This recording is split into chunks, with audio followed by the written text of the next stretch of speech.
Nous allons voir un instant.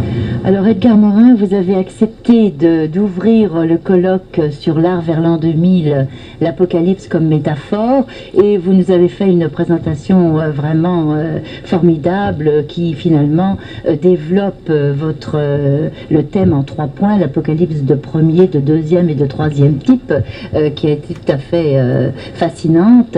Ensemble, j'ai l'impression que ça vous a permis de rassembler dans une espèce de nœud des préoccupations que vous avez déjà développées maintes fois, mais qui prennent tout d'un coup une espèce de présence nouvelle.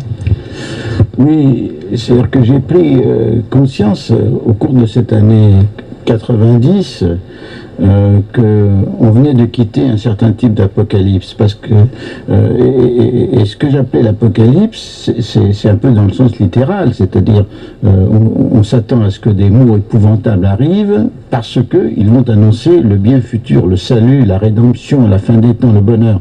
Alors nous avons vécu notre siècle de cette façon-là parce qu'on a souffert 2 guerres mondiales en pensant que chacune était la dernière, que ce n'était pas possible qu'il y ait à nouveau une guerre.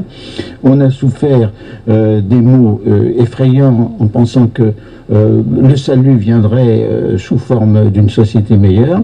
Et quand on a vu que l'image de ce qui se prétendait être la société meilleure s'est complètement effondrée, on a abandonné l'espoir en un avenir radieux, l'espoir en un salut terrestre, mais on a gardé de l'Apocalypse quelque chose qui est la menace. Et pas seulement la menace thermonucléaire, mais d'autres menaces qui ont tout en commun d'être pour toute l'humanité planétaire et toutes étant individuelles.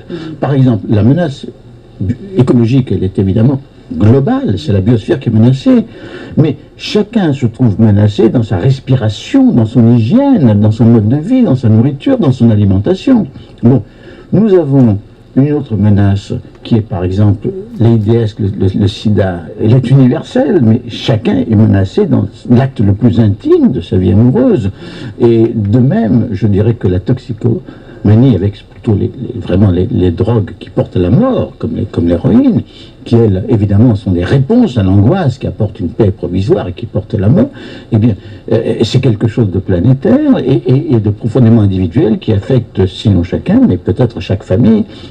Et finalement, nous n'avons pas seulement notre mort, que chaque humain porte en lui, comme il a toujours fait, mais nous avons une mort commune de notre siècle, de notre civilisation, de notre histoire, et je pense que si nous assumons cette mort, cette conscience commune, nous pourrons peut-être alors à ce moment-là trouver les éléments, non pas pour éliminer ces menaces, parce qu'une fois qu'elles sont inscrites, elles sont là à jamais, hein, elles sont là.